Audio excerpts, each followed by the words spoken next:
So have you ever been like hanging out with all your comic book friends, your nerd friends, and thought, hey, what if someone took like a little bit of DNA from Superman and a little bit of DNA from Captain America and they spliced it into a tiny human being? How would that go? Well, I've got some good news and some bad news for you. Welcome back to Medley in Antiquity. My name is Teray, and today on this episode of Socio-Political Smackdown, we're going to be talking about Amazon Prime's The Boys. For today's video, we're going to do something a little bit different.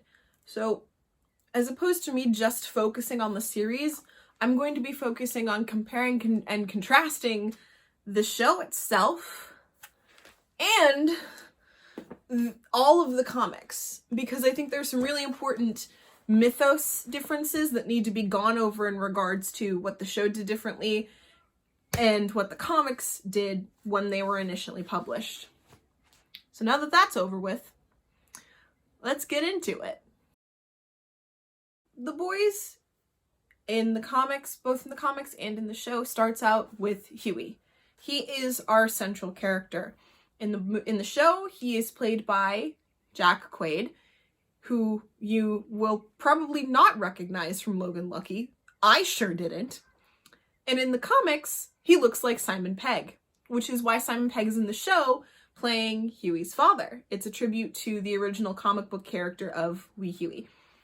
There are some really awful things that happen to Huey, which is the death of his girlfriend caused by a soup, which is the nickname, the shortened version of all of the superhero characters are.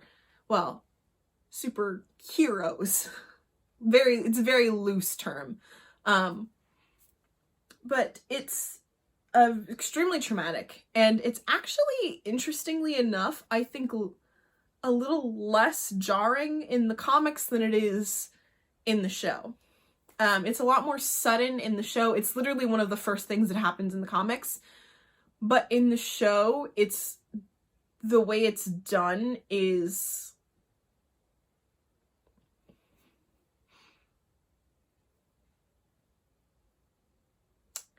yeah. And Huey's dealing of processing the death of Robin, his girlfriend, is where it's that kind of processing, that grieving process, and that eventually leads Huey into being introduced, what leads Billy Butcher to Huey. Billy Butcher, played astoundingly in the show by Carl Urban, is this really rough, tough, trench coat wearing, crowbar wielding, old beat up car driving, liar guy who really hates superheroes. Quick side note, I've had a crush on Carl Urban since I was 11 and I saw Lord of the Rings: The Two Towers for the first time, so if I go a little dreamy whenever I talk about him, it's because he's hot. So through Billy Butcher is when Huey meets the rest of the boys. You've got MM, or Mother's Milk, which in the comics is his actual name. In the show, he has a real human people name. In the comics, his name is literally just Mother's Milk, but he just commonly goes by MM. Frenchie, who does not have a name, they simply call him Frenchie. He is the Frenchman, and he is a king. I love Frenchie. And then you have the female, who does not have a name in the comics, but does have one in the show. Again, there are some differences there, and they have decided to team up to kind of prevent the overreach of this corporation called Vought. Vought American in the show, Vought International in the comics, which is a very important difference I think I need to make, in that in the TV show, the superhero phenomenon, the soup phenomenon, is pretty much almost contained entirely to the US for the majority of the show. However, in the comics, it is an international, massive, worldwide thing that's happening. And that is a massive difference in the scale of what we're dealing with in the show versus the comics. Then you have the boys, That's what they're, the boys, which is a new team in, well, not really a new team, but it's a team in the comics and in the show that differs a little in how it goes about being created, that are teaming up against Vought. But specifically, Billy Butcher has a personal vendetta against one particular Supe, and that is Homelander. Homelander being that funny little idea I posed at the beginning of the video, is if you took a little bit of DNA from Superman and a little bit of DNA from Captain America and put him into a tiny human, what would you get? So the good news is that he's a superhero and he's like super powerful and super patriotic. The bad news is that he's an absolute psycho. He's crazy. He is out of his mind. It's just gone. He's on a power trip, and it's not a sexy power trip either. He's just like clinically insane. But they slap an American flag on it and called it good, so guess we don't get to argue. So Homelander is kind of the main villain that we deal with through the, well, at least we think is the main villain we're dealing with, at least in the comics. That is another major difference where the comics and the show do split off in very specific places. But kind of the basic rundown of the plot is the boys, Huey, Butcher, MM, Frenchie, and the female, versus Vought, and very specifically Homelander. So now that I've kind of gone over the basics of the plot and who's involved, I kind of want to get into breaking down the show, because the main theme of the show, in regards to who actually creates the show, I think is pretty ironic. Well, let's get into it. So before I get into actually breaking down what I think the theme of the show is, because I want that to be a bit of a separate section, I want to go through the differences in the show versus the comics, because there are characters in the show that were created to replace other characters that they don't see. So the first one I want to focus on is a member of the Seven, and that is Translucent.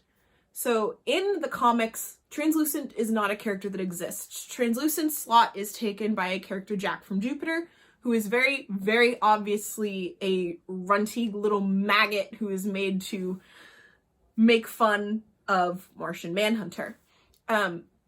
His character is kind of it's far more involved with the actual story in the comics as opposed to Translucent in the show, being as Translucent is no longer involved after, I believe, the first couple episodes.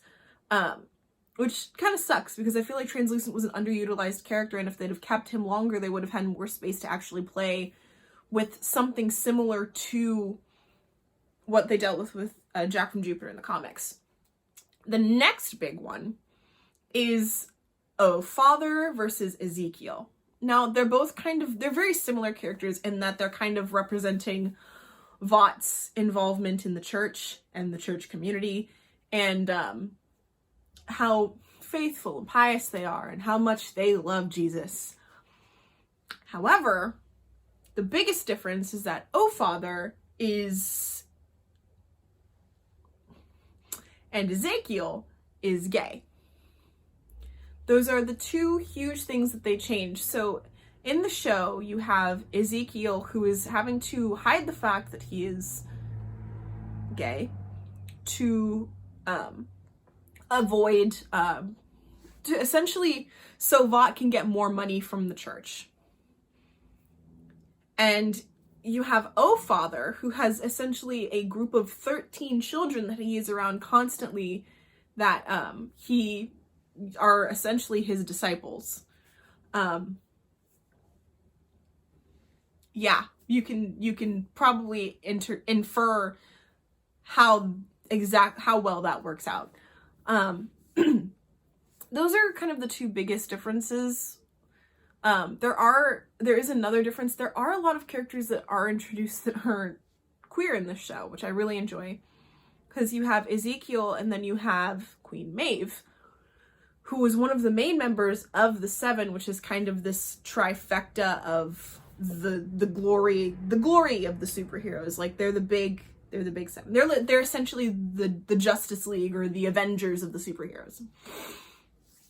But you have Maeve, who is also going through an identity crisis because in the show, she's queer.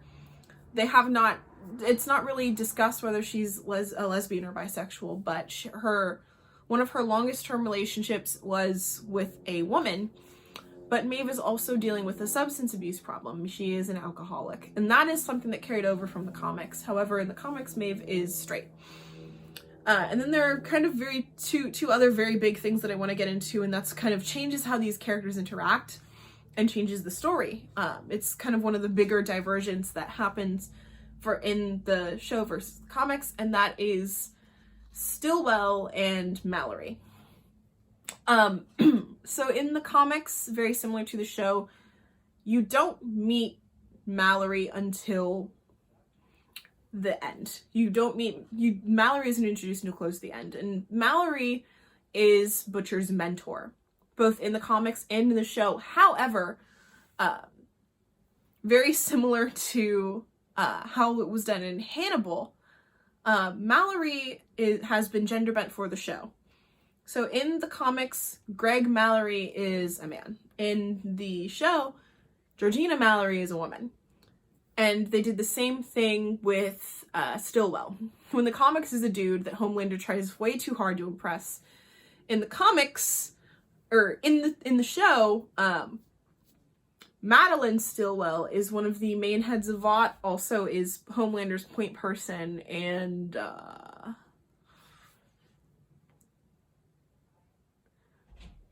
weird. It's very weird.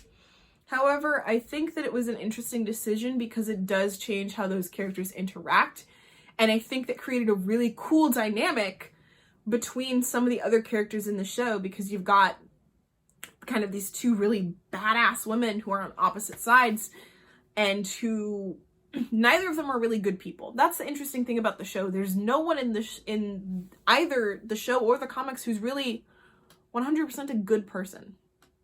They're all kind of shitty. There's just some of them that are like less shitty and more likable than the other ones. That's really the only way I can say it.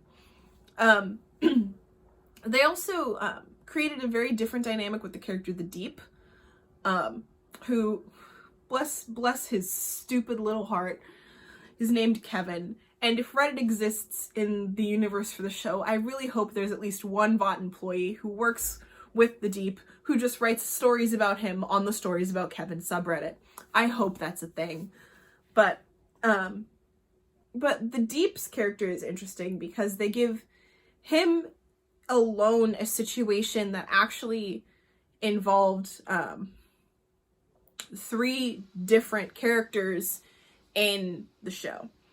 It's excuse me, it's very, how they did it is very interesting because it also creates this dynamic and this space for them to actually explore his character more. There are characters they focus on more than others in the show versus the comics. In the comics, pretty much everything focuses on Homelander and the boys. In the show, you've got these little spotlight moments. So you've got things that focus on the boys, you've got things that focus on A-Train, who is, of all of the Soup characters, I think the one who could probably get a pass on some of the really bad things he's done. Like, of these really bad people, of the baddest of the bad people in the show, he is honestly the least bad. Because, well, not the least. Him and Maeve, I think, are the 2 least. He's right above Maeve. Maeve is the least bad. Well, objectively. But there's characters that there's A-Train struggling with his substance abuse issue, Maeve struggling with her substance abuse issue, The Deep realizing that he is a really bad person, and Homelander just being absolutely out of his mind. And his really weird relationship with Madeline Stillwell. But I don't want to get too much into that because it would give away a bit too much of the plot, and I really do suggest that you watch the show. Which brings me to the theme. We're going to explore the theme in a different section because I think it's really important to explore the theme separately, and how I got to what I personally believe the theme of this show is, which is why it's in Socio-Political Smackdown rather than Serial Scrutiny. In my journey to kind of find what the real message behind this show is, I actually had to take a break from watching the show. And it's not to just internalize everything, no, I can do that just fine. It's because I decided in order to understand what's happening in this show, I feel like I'm missing something. I got to, I think, about episode 8, and I felt like I was missing like crucial bits of information. So I took a break from the show, and at the time I was working at Barnes & Noble, and we had the comics in the store, and I would walk past when I was cleaning up the shelves, and I would look at them, and I was like, I should probably read the comics at some point. And I was going to wait until I was done with the show, until I got to that episode, and I was like, you know what? I don't think I can wait to read the comics anymore. I have to read them now. So I took a break from the show, and I bought all the comics, and I read them all in about a week. And that's what finally got me to, and then I finished the show, and that got me to the theme. And for me, the theme of the world of the boys in general is, this is what happens when corporations get too big and when they start overreaching, and then they're allowed to get away with it for so long that they aren't afraid of the consequences anymore, and they can get around them no matter what. It is a story at its core, in my belief, about what happens when there is corporate overreach and then they get too big to be stopped. Or they think they get too big to be stopped. And then the little people, the regular people, have to kind of step up and be like, hey, you can't do that. That's against the law. And it's up to everybody else to call out these corporations. And I think that's really the central message of the subject matter of the show, is that this is what happens if corporations are allowed to dip their fingers into everything.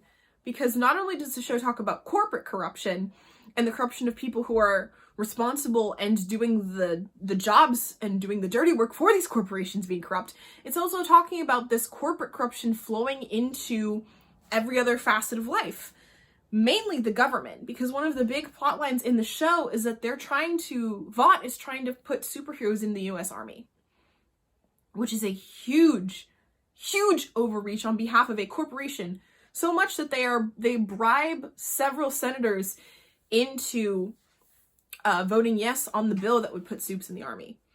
It's, like I said, it is a story at its core about corporations and corporate overreach, which is heavily ironic because the show is produced by Amazon, like one of the biggest corporations in the world, Amazon. One of the wealthiest corporations in the world, Amazon.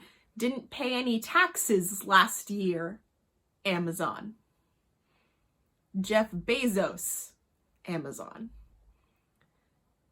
One of the largest, wealthiest, most overreaching corporations in the world is producing a show which at its core is a narrative about corporate overreach. Which doesn't surprise me as to the fact that they changed a lot of things that would give away that theme in the show. Instead, they made it a blue-collar... The show, like, surface level, is a blue-collar hero narrative, which I think doesn't really do the subject matter that it's based off of as much justice as I think they could have. Because, yeah, it's these blue collar workers, the regular people, like Butcher, MM, Frenchie, the female, they are heroes in their own right. But the thing that people don't like to gloss over is they see it as just these people versus the superheroes, the elite. That's not what it's about. It's not about the little people versus the elite. It's about the little people versus the corporations that are kind of running the elite. Because you have someone like Starlight who's doing her best to be a good person while she's under the thumb of this corporation, of this corporate world, and eventually she starts rebelling against it. So I think if you see it as just the elite versus the little people, you're missing the point. Because that's not the point. Because not everybody who's in that elite group of superheroes is a bad person.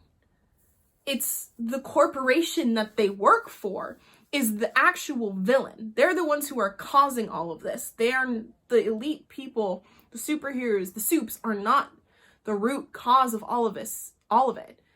The Seven are not the root cause of all of the evil that's happening.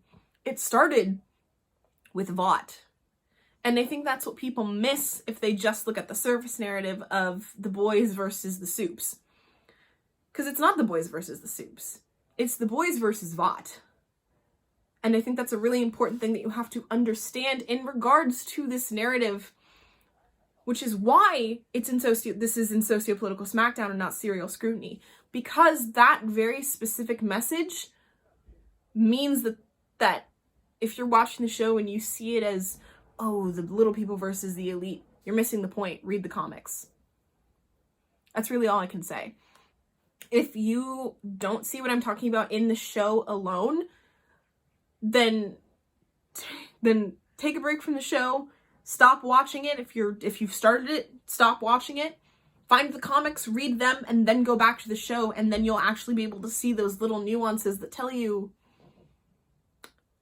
this isn't about the Supes. This is about the boys fighting back against Vought. And that's a very important thing to understand in regards to this show. Now that I've kind of laid out everything that I think is important about the show, about the comics, let's get into final thoughts. The Boys is a good show. It's a great show. It's an excellent series of comics.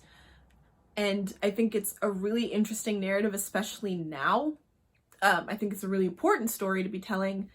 And I think it'd be even more impactful if more people read the comics to understand exactly what the context of the show they're watching is.